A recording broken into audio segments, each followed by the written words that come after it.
¿Alguna vez te has preguntado por qué el diablo peleó por el cuerpo de Moisés? Este misterioso episodio, escondido en las sombras de la historia bíblica, plantea profundas preguntas sobre el significado y la importancia de Moisés para Dios y la humanidad. La historia de Moisés no es solo un cuento antiguo, resuena con nuestras luchas actuales y ofrece poderosas lecciones y revelaciones que pueden transformar su viaje espiritual. En este espacio, desentrañemos juntos este enigma bíblico, encontremos conexiones sorprendentes con nuestras propias vidas y descubramos soluciones que pueden llevarnos a la paz y la comprensión. Te contaremos la historia de Moisés y por qué ocurrió esta batalla celestial y qué significa para ti hoy. Fue una época de gran sufrimiento para el pueblo hebreo en Egipto. Los hebreos, también conocidos como israelitas, eran esclavos de los egipcios, obligados a trabajar duro bajo el sol abrasador, construyendo las magníficas ciudades y monumentos de Egipto. El faraón, temiendo que los hebreos se volvieran demasiado numerosos y poderosos, ordenó una acción cruel y despiadada. Todos los niños hebreos recién nacidos debían ser asesinados. Quería asegurarse de que no hubiera futuros guerreros entre los hebreos que pudieran desafiar su reinado. En medio de este escenario desesperado, nació un niño hebreo en una familia de la tribu de Leví. Sus padres, Amram y Jocabed, quedaron asombrados y al mismo tiempo aterrorizados por la belleza y salud de su bebé. Sabían que si Faraón descubría a su hijo, sería sentenciado a muerte. Con el corazón lleno de amor y coraje, Jocabed decidió esconder al bebé. Durante 3 meses logró mantener al bebé escondido, lejos de los ojos de los soldados egipcios que patrullaban en busca de recién nacidos hebreos. Sin embargo, a medida que el bebé crecía, se hacía cada vez más difícil ocultarlo. Los gritos y movimientos del niño se podían escuchar y descubrir fácilmente. Jocabed sabía que necesitaba encontrar una solución desesperada para salvar la vida de su hijo. Entonces, con mucha fe y determinación, tuvo una idea audaz. Preparó una cesta hecha de juncos, un tipo de planta acuática, recubierta con betún y brea para impermeabilizarla. Con el corazón apesadumbrado, pero llena de esperanza, colocó al bebé en la canasta y lo llevó a las orillas del gran río Nilo. Allí, entre los altos y oscilantes juncos, bajó con cuidado la cesta al agua, esperando que la suave corriente la llevara a un lugar seguro. La canasta se balanceaba suavemente en el agua mientras Jocabed observaba con lágrimas en los ojos. Sabía que estaba confiando la vida de su precioso hijo en las manos de Dios. La hermana mayor del bebé, Miriam, fue asignada para observar desde lejos. Se escondió entre los juncos y mantuvo los ojos fijos en la cesta flotante. Lo que sucedería después estaba fuera de su control, pero su fe no flaqueó. Entonces sucedió algo extraordinario. La hija del faraón, una princesa de Egipto, bajó al río a bañarse con sus sirvientes. Vio la cesta entre los juncos y, curiosa, pidió a uno de sus sirvientes que se la trajera. Al abrir la canasta, la princesa encontró al bebé, que lloraba de hambre y frío. Su corazón se conmovió de inmediato. Aunque sabía que el niño era hebreo, la princesa decidió perdonarlo y criarlo como a su propio hijo. Ella lo llamó Moisés, que significa sacado de las aguas. Mientras tanto, Miriam, que había observado todo, se acercó atrevidamente a la princesa y le sugirió que una nodriza hebrea podría amamantar al bebé. La princesa estuvo de acuerdo y Miriam rápidamente trajo a su madre, Jocabed. De esta manera, Moisés fue criado inicialmente por su propia madre, bajo la protección de la Casa Real de Egipto, hasta que fue destetado y llevado a palacio. Y así, Moisés, el niño hebreo destinado a la muerte, fue salvo y resucitado como príncipe de Egipto. Desde temprana edad vivió entre 2 mundos, el lujo y la educación del palacio egipcio y las tradiciones y la fe de su pueblo hebreo.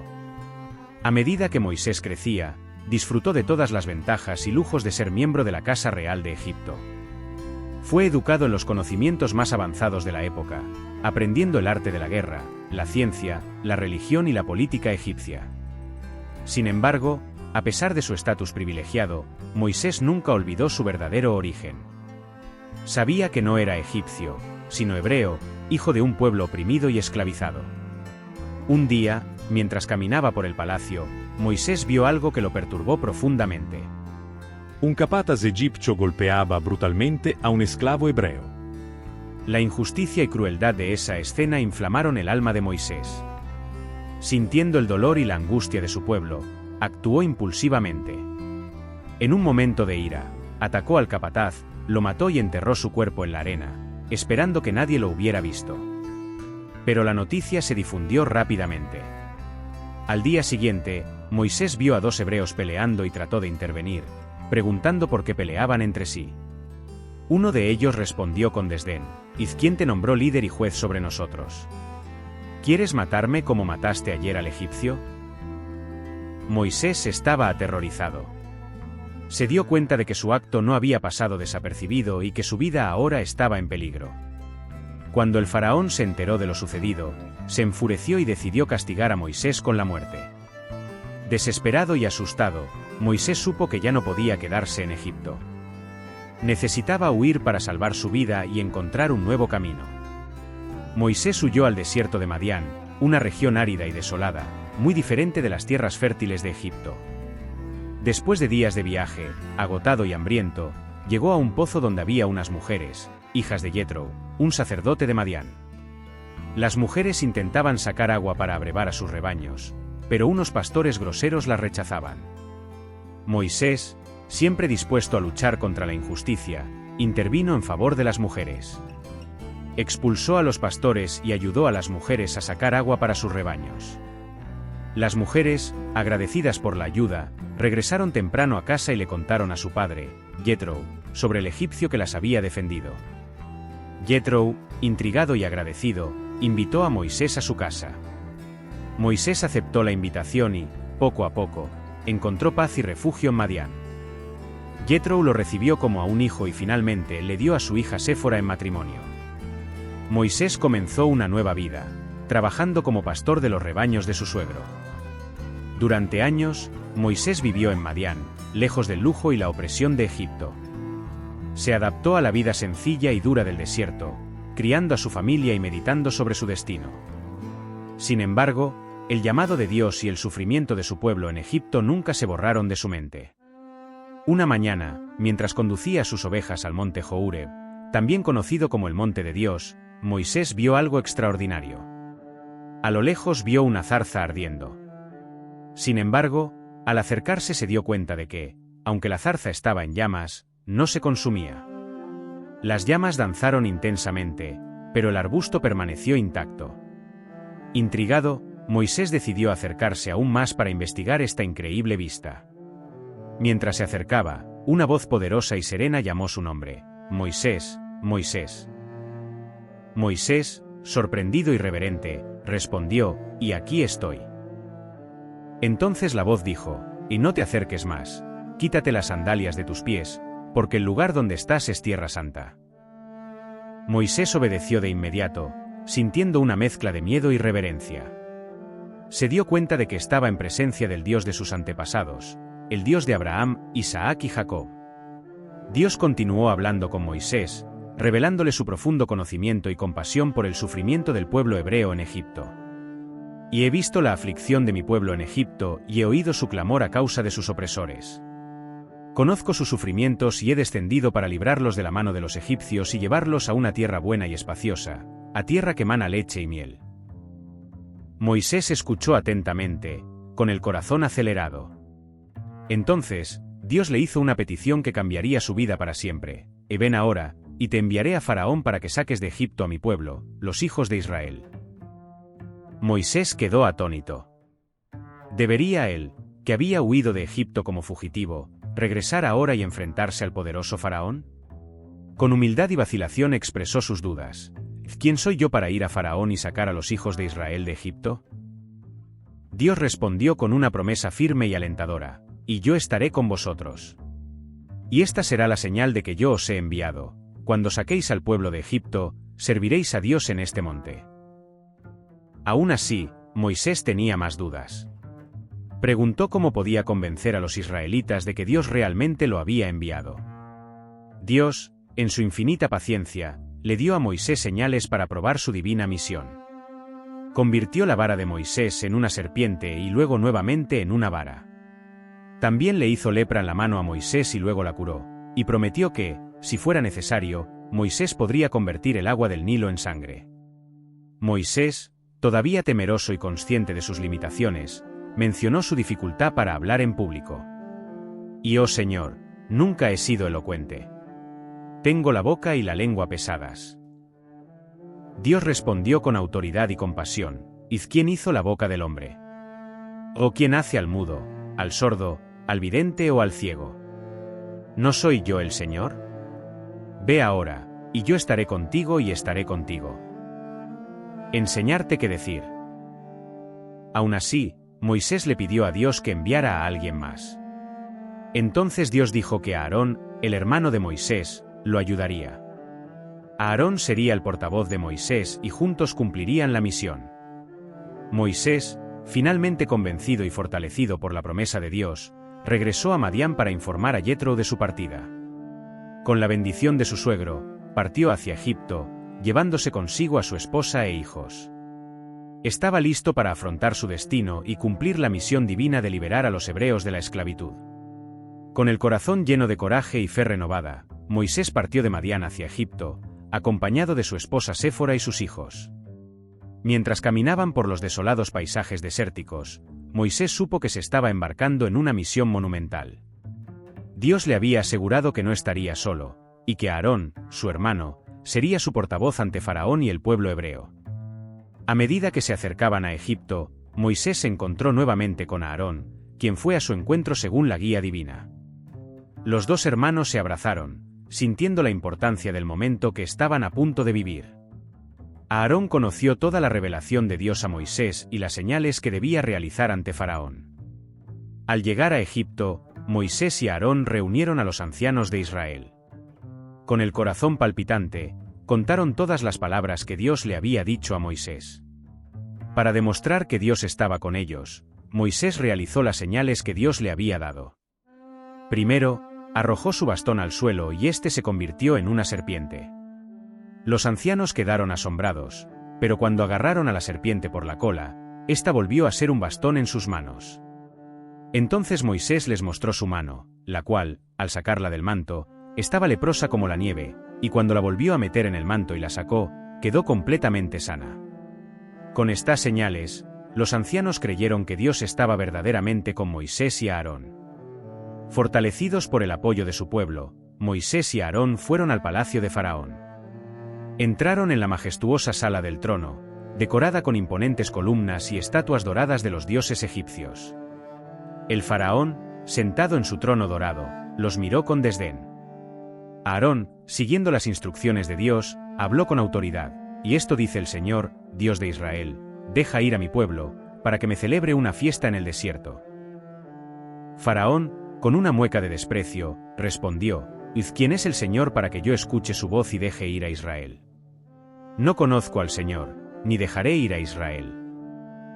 Ante la negativa del faraón, Aarón arrojó al suelo la vara de Moisés, que se convirtió en una serpiente. Faraón, sin impresionarse, llamó a sus propios magos y hechiceros, quienes también arrojaron sus bastones al suelo, convirtiéndolos en serpientes. Sin embargo, la vara de Aarón devoró las varas de los magos, demostrando la supremacía del poder de Dios. Aún así, el corazón de Faraón permaneció endurecido y se negó a liberar a los hebreos. Entonces, Dios comenzó a enviar una serie de plagas devastadoras sobre Egipto para obligar a Faraón a liberar a su pueblo.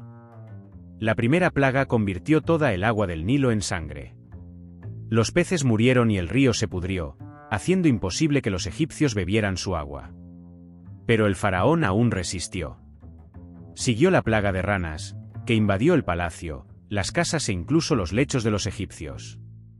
Desesperado, el faraón pidió a Moisés y a Aarón que oraran para que Dios quitara las ranas, prometiendo liberar a los hebreos. Pero tan pronto como las ranas murieron, el faraón incumplió su palabra.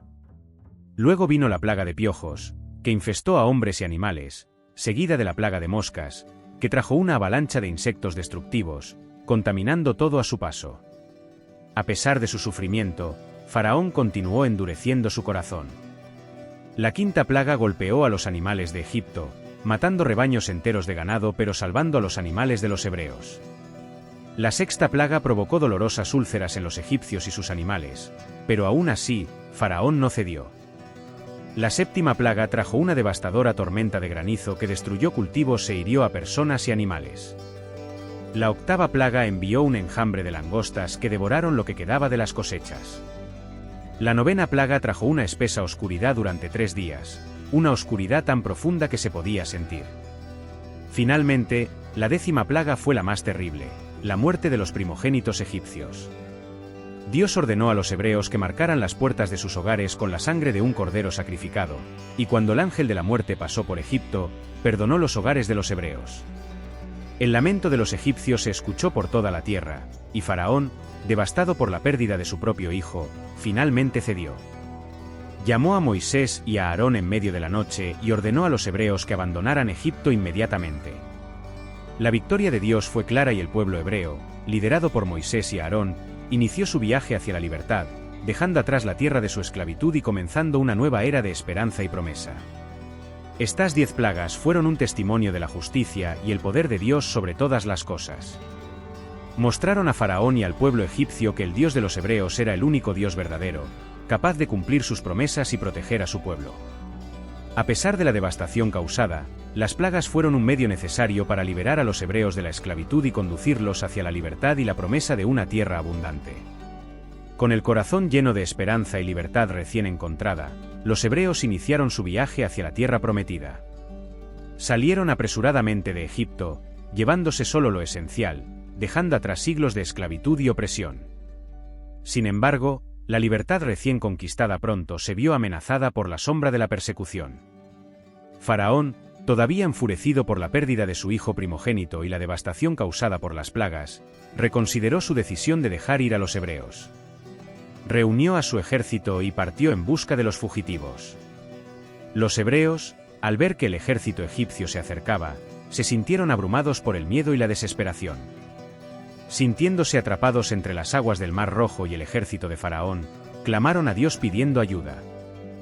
Dios, en su infinita misericordia, escuchó el clamor de su pueblo. Le ordenó a Moisés que extendiera su mano sobre el mar. Moisés obedeció, y un fuerte viento sopló del este, dividiendo las aguas del Mar Rojo y abriendo un camino seco por en medio del mar. Con los ojos muy abiertos por el asombro y la gratitud, los hebreos vieron las aguas amontonarse a ambos lados, formando paredes líquidas que las protegían. Con fe renovada, cruzaron el fondo del mar, marchando hacia la libertad, seguros de que estaban bajo la protección divina. Mientras tanto, el ejército de Faraón avanzaba sin piedad, decidido a capturar o destruir a los fugitivos. Pero cuando las últimas filas de hebreos alcanzaron la seguridad de la orilla opuesta, las aguas comenzaron a agitarse nuevamente. De repente, las olas, que habían sido represadas por el poder de Dios, se precipitaron furiosamente contra los egipcios. Los carros y los caballos fueron tragados por las aguas furiosas, mientras gritos de desesperación resonaban por el valle. El ejército de Faraón quedó completamente sumergido, poniendo fin a su persecución y liberando a los hebreos para siempre de la amenaza egipcia. Después de la apasionante travesía del Mar Rojo, los hebreos continuaron su viaje por el desierto, guiados por la divina providencia. Finalmente llegaron al imponente monte Sinaí, un lugar sagrado donde Dios se revelaría de manera extraordinaria. Moisés subió a la cima de la montaña, siguiendo las instrucciones de Dios. Allí, en medio de espesas nubes y relámpagos que surcaban el cielo, recibió los 10 mandamientos, escritos por el dedo de Dios en tablas de piedra. Los 10 mandamientos eran un conjunto de leyes morales y éticas que servirían como base de vida para el pueblo hebreo. Contenían instrucciones sobre cómo amar a Dios por encima de todo, cómo tratar a los demás con respeto y compasión y cómo vivir en justicia y rectitud. Al bajar del monte, Moisés reunió al pueblo y compartió con ellos las palabras de Dios. Los hebreos escucharon atentamente, reconociendo la santidad e importancia de estas leyes divinas. Luego, Moisés construyó un altar al pie del monte Sinaí y sacrificó animales como parte de un ritual de consagración. Roció la sangre sobre el altar y sobre el pueblo, simbolizando la ratificación del pacto entre Dios y los hebreos. Dios prometió bendecir y proteger al pueblo hebreo siempre que siguiera fielmente sus mandamientos. Los llamó su pueblo elegido, una nación santa y peculiar, apartada para su servicio. Para sellar este pacto, Moisés construyó un arca especial, conocida como el Arca del Pacto. Esta arca sería una señal tangible de la presencia de Dios entre su pueblo. En su interior se guardarían las tablas de los 10 mandamientos, como recordatorio constante de la responsabilidad del pueblo de obedecer las leyes de Dios.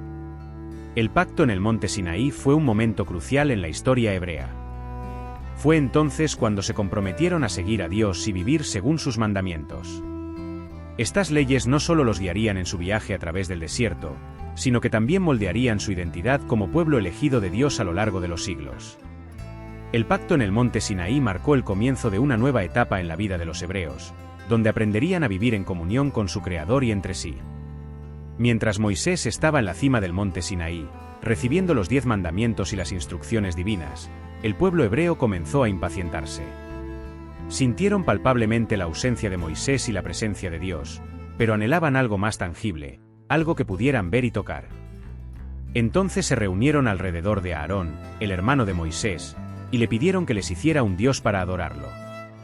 Aarón, sintiéndose presionado e incapaz de resistir la presión del pueblo, cedió a sus demandas. Ordenó que se recogiera el oro de todo el pueblo y de oro fundido hizo un becerro. Este becerro, según las prácticas paganas de Egipto, sería adorado como el dios que los había sacado de Egipto. Mientras se forjaba el becerro de oro, el pueblo hebreo danzaba alrededor de él, cantaba y ofrecía sacrificios en adoración. Abandonaron al Dios que los había liberado de las garras de la esclavitud y recurrieron a ídolos hechos por manos humanas. Mientras tanto, en el monte Sinaí, Dios le reveló a Moisés la traición del pueblo. Advirtió a Moisés del pecado que se estaba cometiendo en su ausencia. Moisés, consternado y angustiado, descendió apresuradamente de la montaña, trayendo consigo las tablas de los 10 mandamientos. Al llegar al campamento, Moisés fue testigo de la escena de apostasía e idolatría. Con santa furia, arrojó las tablas al suelo, rompiéndolas en pedazos como reflejo de la ruptura del pacto entre Dios y su pueblo. Luego se acercó al becerro de oro, lo quemó en el fuego y lo trituró hasta convertirlo en polvo. Mezcló el polvo de oro con agua y obligó a los israelitas a beberlo, enfrentando las consecuencias de su desobediencia. Aarón, avergonzado y arrepentido, trató de explicar sus acciones, pero Moisés no aceptó excusas. Ordenó a los levitas, los que permanecían fieles a Dios, que se armaran y avanzaran por el campamento, ejecutando a todos los que persistieran en la rebelión y la idolatría. El castigo fue severo, pero necesario para restaurar la santidad y el orden entre el pueblo hebreo. Moisés sabía que la desobediencia lo separaría de Dios y conduciría a su destrucción. Después del episodio de la rebelión del becerro de oro, Dios se entristeció profundamente por la desobediencia del pueblo hebreo. Decidió que aquellos que habían manifestado falta de fe y rebelión no serían dignos de entrar inmediatamente a la tierra prometida. Así, Dios pronunció juicio sobre la generación que había salido de Egipto, declarando que vagarían por el desierto durante 40 años, hasta que todos los adultos de esa generación murieron, excepto Josué y Caleb, quienes permanecieron fieles a Dios. Los 40 años en el desierto fueron un periodo de prueba y purificación para el pueblo hebreo. Se enfrentaron al hambre y la sed, a los peligros naturales y a los ataques de los enemigos. Sin embargo, en medio de todas estas dificultades, Dios se mantuvo fiel a ellos, brindándoles alimento, agua y protección. Durante estos años, el pueblo hebreo tuvo que aprender a confiar plenamente en Dios. Aprendieron que Él era su proveedor y protector, y que su obediencia era esencial para recibir sus bendiciones. Mientras tanto, Moisés continuó guiando al pueblo, enseñándoles los caminos de Dios y transmitiéndoles sus instrucciones. Fue un líder paciente y compasivo, siempre intercediendo a favor del pueblo ante Dios y guiándolo por el camino de la justicia. Finalmente, los 40 años llegaron a su fin y Dios dio órdenes al pueblo de prepararse para entrar a la tierra prometida.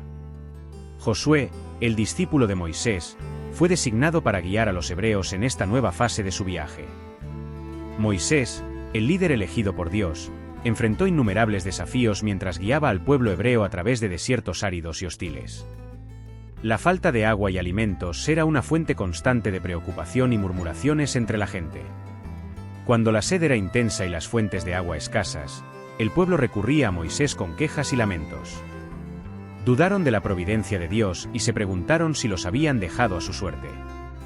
Moisés, sintiendo la creciente presión y la sed agonizante del pueblo, clamó a Dios en busca de guía. Y Dios, en su misericordia, le ordenó a Moisés que le hablara a la roca para que de ella brotara agua y saciara la sed del pueblo. Pero en un momento de debilidad e impaciencia, Moisés desobedeció las instrucciones de Dios. En lugar de hablarle a la roca, la golpeó con su bastón, expresando su frustración e irritación por las persistentes quejas de la gente. La roca respondió al golpe de Moisés y de ella brotó agua en abundancia, saciando la sed del pueblo. Sin embargo, la desobediencia de Moisés no pasó desapercibida a los ojos de Dios. Dios pidió a Moisés que rindiera cuentas por su acción imprudente y desobediente. Le explicó a Moisés que su desobediencia había profanado la santidad de Dios ante el pueblo y les impediría entrar a la tierra prometida.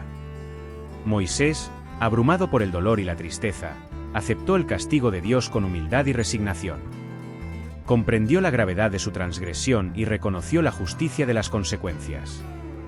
Así, Moisés continuó guiando al pueblo hebreo por el desierto, pero sabía que no vería la tierra que Dios había prometido a sus antepasados. Su desobediencia le costó la entrada a la tierra prometida, pero su fe y dedicación se mantuvieron inquebrantables hasta el final de su vida. La promesa de una tierra fértil y abundante, la tierra prometida, estaba antes de los hebreos. Bajo el liderazgo de Moisés, el pueblo acampó en las fronteras de Canaán, esperando el momento de reclamar la herencia que Dios había prometido a Abraham, Isaac y Jacob. Para evaluar la tierra y preparar la entrada, Moisés decidió enviar 12 espías, uno de cada tribu de Israel, para explorar Canaán y traer un informe detallado. Los 12 hombres emprendieron su misión, cruzaron el río Jordán y entraron en las tierras prometidas.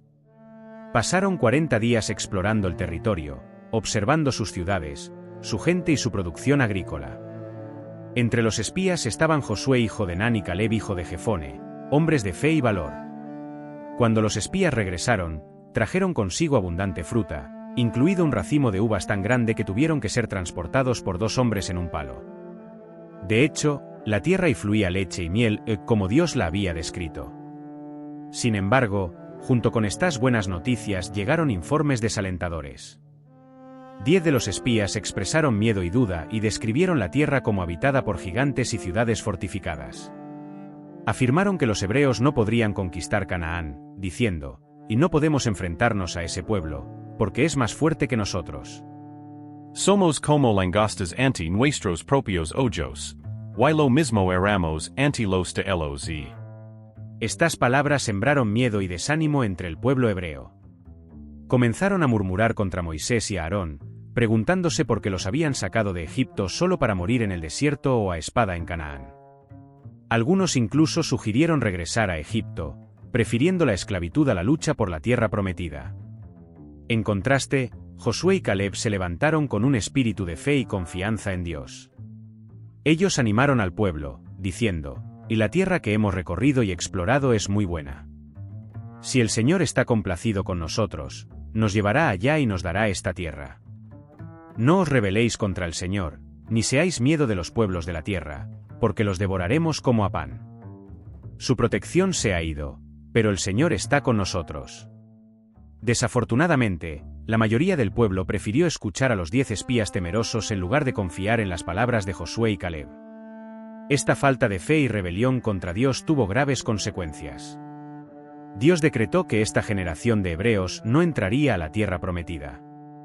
En cambio, vagarían por el desierto durante 40 años, hasta que todos los adultos que habían dudado de su promesa murieran. Josué y Caleb, debido a su fe inquebrantable, fueron los únicos de esa generación en recibir la promesa de entrar y poseer la tierra prometida.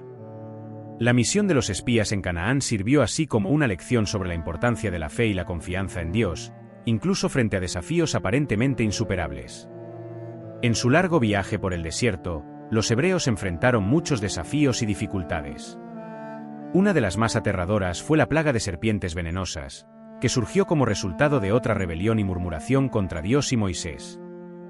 Los hebreos, cansados y desanimados, comenzaron a hablar contra Dios y contra Moisés, diciendo: ¿Por qué nos sacaron de Egipto para morir en este desierto? Aquí no hay pan ni agua, y estamos hartos de esta comida miserable. La paciencia de Dios se agotó por la ingratitud y la falta de fe del pueblo, y permitió que serpientes venenosas invadieran el campamento. Las serpientes mordieron a la gente y muchos hebreos empezaron a morir. El terror se extendió por todo el campo y la gente pronto reconoció su error. Desesperados, fueron a Moisés y le dijeron: «Y hemos pecado porque hemos hablado contra el Señor y contra ti. Ruega al Señor que quite de nosotros estas serpientes». Moisés, siempre intercediendo por el pueblo, oró a Dios pidiendo misericordia. Y Dios, en su infinita gracia, proporcionó una solución inusual. Le ordenó a Moisés que hiciera una serpiente de bronce y la colocara en un poste. Cualquiera que fuera mordido y mirara la serpiente de bronce sería sanado y viviría. Moisés obedeció las instrucciones de Dios. Fundió una serpiente de bronce y la erigió sobre un poste alto en medio del campamento. Cuando alguien era mordido, solo tenía que mirar a la serpiente de bronce para curarse. Este acto de mirar a la serpiente no era solo un gesto físico, sino un símbolo de fe y obediencia. Al mirar a la serpiente, el pueblo reconoció su dependencia de Dios para la sanidad y la salvación. La serpiente de bronce se convirtió en un poderoso símbolo de redención y sanación, demostrando que, incluso en los momentos de juicio, la misericordia de Dios estaba disponible para aquellos que se arrepintieran y volvieran sus ojos a Él. A medida que se acercaba el final de su vida, Moisés, el gran líder y profeta, supo que era hora de preparar al pueblo hebreo para la nueva etapa de su viaje. Había guiado a los hijos de Israel durante décadas a través del desierto, enfrentando innumerables adversidades y siendo testigo tanto de la obediencia como de la rebelión del pueblo. Ahora, al borde de la tierra prometida, Moisés estaba a punto de despedirse. Antes de su muerte, Moisés reunió al pueblo y subió al monte Nebo, desde donde podía ver la tierra prometida.